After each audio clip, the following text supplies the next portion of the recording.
Olá, meu amigo, olá, minha amiga, graça e paz da parte de Deus e de nosso Senhor e Salvador Jesus Cristo. Bem-vindo a mais um vídeo.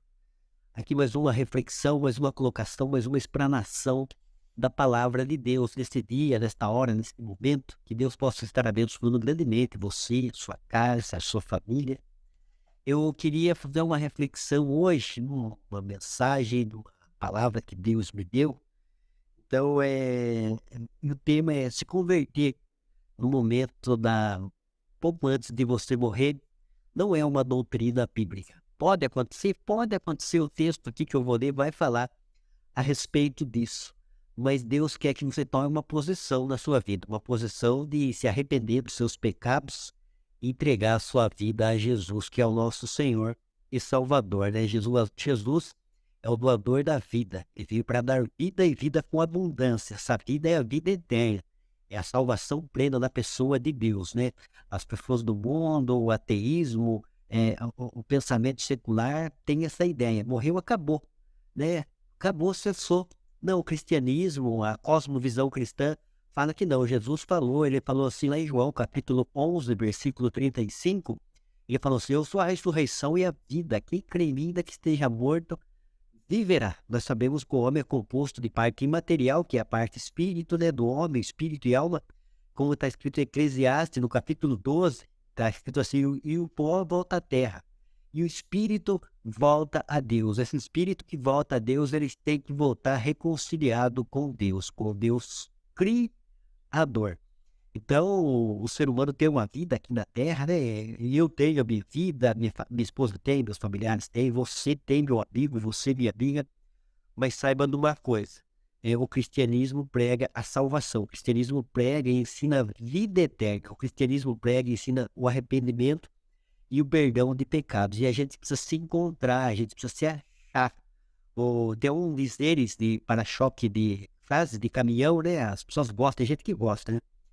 Tem uma que fala assim: não me siga porque eu estou perdido. E o homem sem Deus, ele está perdido. Perdido no mundo, perdido nas ideias, perdido na filosofia, perdido na política. Ele precisa reencontrar com Deus. Ele precisa saber da sua origem, como que ele veio parar aqui, da onde que ele veio, por que tem uma história, uma trajetória de vida nesse planeta. Então, se você ler, meditar na palavra de Deus, você vai buscar, vai encontrar muitas respostas aos muitos porquê, né? As muitas questões, questionamentos que a gente tem na mente, né? Na maneira da gente pensar, raciocinar.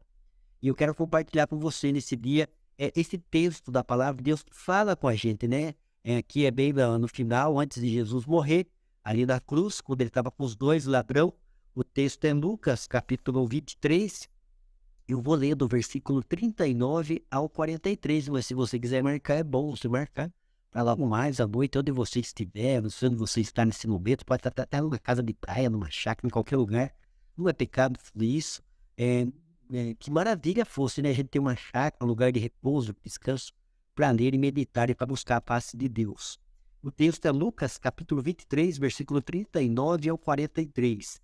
E um dos malfeitores que estavam pendurados blasfemava dele, dizendo: se tu és o Cristo, salva-te a ti mesmo e a nós. Respondendo, porém, o outro repreendia-o, dizendo: tu nem ainda temes a Deus? Estando na mesma condenação, perguntou: e nós, na verdade, com justiça, porque recebemos o que os nossos feitos mereciam. Mas este de nenhum mal fez. E disse a Jesus: dois pontos. Senhor, lembra-te de mim quando entrares no teu reino. E disse-lhe Jesus: em verdade te digo que hoje estarás comigo no paraíso. É um texto meio polêmico que o pessoal do sono da alma, né? O pessoal que acredita que a alma é imortal. Mas eu não vou falar a respeito disso, eu vou falar a respeito de você precisar da salvação. Todos nós precisamos. A Bíblia fala que todos pecaram. Romanos 3:23, a Bíblia fala que todos pecaram, né? O único que veio para essa terra, que essa terra que não pecou, foi Jesus. O Filho de Deus que nasceu no ventre de Maria, aquele que viveu 33 anos lá em Israel, que ensinou o Evangelho, pregou a salvação, a reconciliação com Deus, falando que ele era o caminho e ele era o único caminho. Muitas religiões ensinam, falam a respeito da palavra de Deus, falam a respeito de Jesus, mas o caminho para a gente voltar até Deus, receber perdão, a receber salvação, a receber reconciliação, se chama Jesus. Jesus fala em João 14,6, eu sou o caminho, a verdade e a vida. Ninguém vai até Deus se não for por intermédio de mim. O apóstolo Pedro, lá em Atos, no capítulo 4, versículo 12, pregando no dia de Pentecoste, ele falou que nenhum outro há salvação, porque debaixo do céu nenhum outro nome é dado entre os homens pelo qual importa que sejamos salvos. O apóstolo Paulo, ele fala em 1 Coríntios, no capítulo 3, versículo 11, que ninguém pode pôr outro fundamento além do qual já está posto, o qual é Cristo Jesus. Jesus, a Bíblia é cristocêntrica.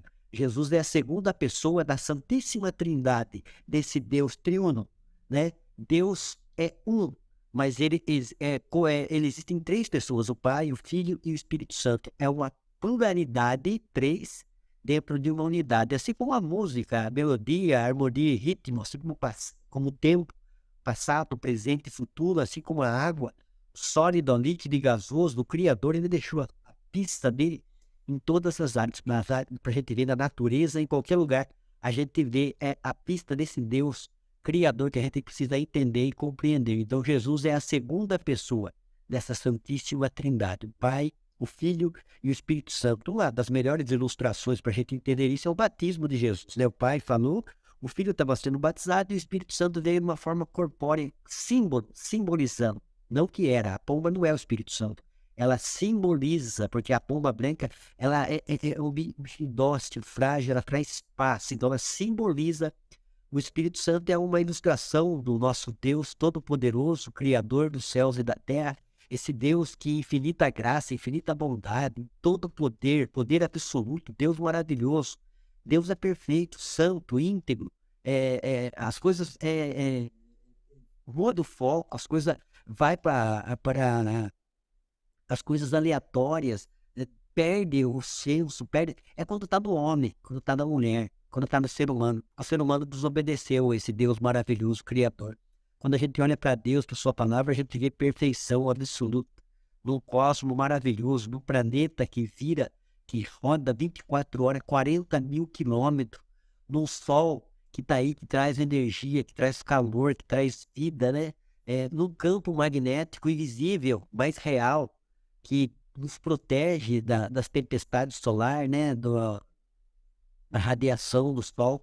Então, Deus maravilhoso, que a gente olha para a teologia, a gente vê Deus, a gente olha para a filosofia, a gente vê Deus, a gente olha para a ciência natural, ela aponta, né? Davi viu no Salmo 19, ele falou assim, os céus proclamam a glória de Deus e o firmamento anuncia as obras das suas mãos. Eu, como pregador e pesquisador, então eu sinto um gozo no meu coração quando eu estou lendo, estudando e pesquisando, e cada vez mais aquilo que eu leio, que eu estudo e que eu pesquiso confirma a ação inteligente desse Deus maravilhoso. E Deus quer que você tenha uma ação inteligente, como se arrependendo dos seus pecados. Ah, mas eu sou um cara bonzinho, eu não faço nada para ninguém, eu não mato nenhuma barata, eu não tapo nem mosquito, mas você é um ser humano. E a Bíblia fala que todos pecaram e todos precisam se arrepender e entregar a sua vida para Deus, para Jesus, para que através de Jesus, como caminho de salvação, nós recebemos a reconciliação e passamos por um período de vida peregrinando nessa terra, aí a gente vai entrar na eternidade, né? A morte, ela é uma coisa horrível aos nossos olhos humanos, mas diante da palavra de Deus, a morte é como se fosse uma porta, onde a gente vai entrar na eternidade com Deus. Com Deus, através de Jesus, ou sem Deus, em caminho de rebelião que o homem está voltado de costa para o Criador. Então Jesus, ele trouxe nessa história linda aqui que eu li, você deve ler Mateus, Marcos, Lucas e João. Eu li o Evangelho de Lucas no capítulo 23, do versículo 39 ao 43, que relatou aqueles dois homens que pode representar em duas pessoas, né? Toda a raça caída, a raça pecaminosa, a raça que precisa de reconciliação. E um reconheceu quem era Jesus. Ele falou, eu e você, os dois bandidos, né? Os dois que estavam ali, os ladrões, então nós merecemos estar aqui, né? A morte de cruz era como se fosse uma pena de morte na época lá em Roma. Nós merecemos estar aqui. Mas este homem, que é Jesus, ele é um santo de Deus. Ele não merecia estar aqui. Por que que Jesus enfrentou a cruz? Por que que Jesus experimentou a morte? Para que eu estivesse aqui hoje, para que você estivesse aí me ouvindo. Nele, a salvação, nele é amor. A Bíblia fala em João 3,16, você já ouviu esse versículo? Porque Deus amou o mundo de tal maneira que deu seu Filho unigênito, para que todo aquele que nele crê não pereça, mas tenha a vida eterna. Então, para mim ter a vida eterna, eu preciso crer em Jesus e entregar a minha vida a Jesus. A Bíblia fala assim, se confessares a Jesus como Senhor e Salvador e creres no seu coração que Deus ressuscitou dentre os mortos, você será salvo. No crer na palavra de Deus, acreditar. A Bíblia não é um conto fictício, a Bíblia não é uma história de Hollywood, a Bíblia não é uma história de Monteiro Lobato, a Bíblia não é um filme de ficção, a Bíblia é a palavra de Deus, né? O Senhor Jesus fala para a gente examinar as Escrituras, para a gente saber que nela a gente tem a vida eterna, e são elas que testificam de Jesus. Então não deixe para mais tarde, eu tinha essa ideia, né? Vou ficar velho, bem velhinho, 70, assim, nem sabia, nem sei se eu vou chegar até lá. E depois me converter. Não, eu preciso me converter hoje, agora, nesse momento, né? O ser humano, ele gosta das coisas supérfluas, das coisas transitórias que este mundo tem a oferecer. Nós devemos voltar os nossos olhos às coisas de Deus, coisas espirituais. A Bíblia fala que é para a gente juntar tesouro no céu, onde a traça e a ferrugem não corrói. Onde a gente tem a vida abundante, a vida eterna com Deus. Não ajudar tesouro nessa terra, embora a gente deva trabalhar, defender o nosso aqui, o nosso cotidiano, né? O nosso comer, o beber, vestir, pagar as nossas contas, mas a gente tem que estar com os olhos nas coisas espirituais, nas coisas eternas. Nós estamos de passagem aqui, nós somos peregrinos nessa terra. Estamos caminhando para uma morada celestial com o Deus Todo-Poderoso. Então o ladrão da cruz, ele se arrependeu. Ele falou, lembra-te de mim, Senhor, quando entrais no teu reino. Jesus falou, hoje mesmo estará comigo no paraíso. Que você possa parar, pensar, refletir a respeito de que a gente tem visto tantas coisas acontecendo no mundo, né? Terremoto, guerra, crise da política, roubalheira, corrupção. De onde vem isso? Vem da maldade do homem, da natureza humana que é rebelde, que se rebelia, não quer entrar no caminho que é Cristo, no caminho de santificação, no caminho de integridade, no caminho de índole, em seguir esse homem perfeito que foi Jesus, que nos ensinou o caminho da paz, o caminho do perdão, o caminho de ter uma vida abundante, uma qualidade de vida que o Evangelho nos proporciona. Então é isso, a minha palavra hoje para você é essa. Não deixe para amanhã o que você pode fazer hoje, porque você pode se arrepender dos seus pecados. Eu sou pecador, todos nós somos. Eu entreguei a minha vida a Cristo, mas ainda eu sou um pecador. Eu sou um pecador redimido, alcançado pela salvação que há na pessoa de Cristo. Mas eu sou pecador, eu posso pecar, desagradar a Deus, entristecer a Deus, né? Porque eu não sou perfeito. Eu estou num caminho de santificação, né? Num caminho que estou buscando a face desse Deus. Mas eu posso errar, e com certeza eu vou errar. Mesmo tentando acertar, às vezes a gente erra. Mas que a gente esteja no caminho, ligado com Deus, com Jesus na nossa vida. O apóstolo Paulo falava assim, não sou eu que vivo, mas é Cristo que vive em mim, porque ele entregou de fato a vida dele para Cristo.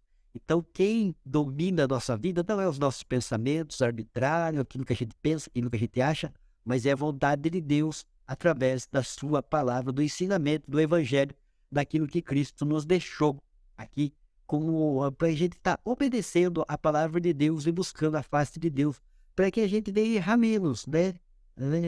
As pessoas falando, não vai deixar de errar.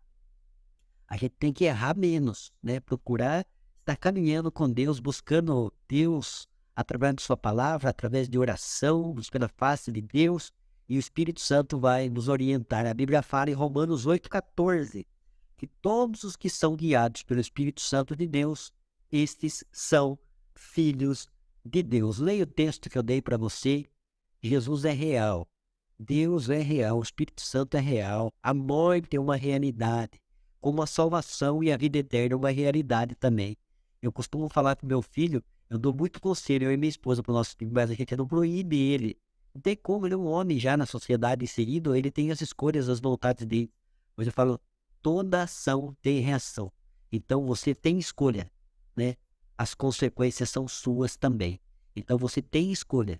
Deus colocou você dentro desse livro para você entender o que é a palavra de Deus, o que é evangelho, o que é salvação, o que é vida eterna.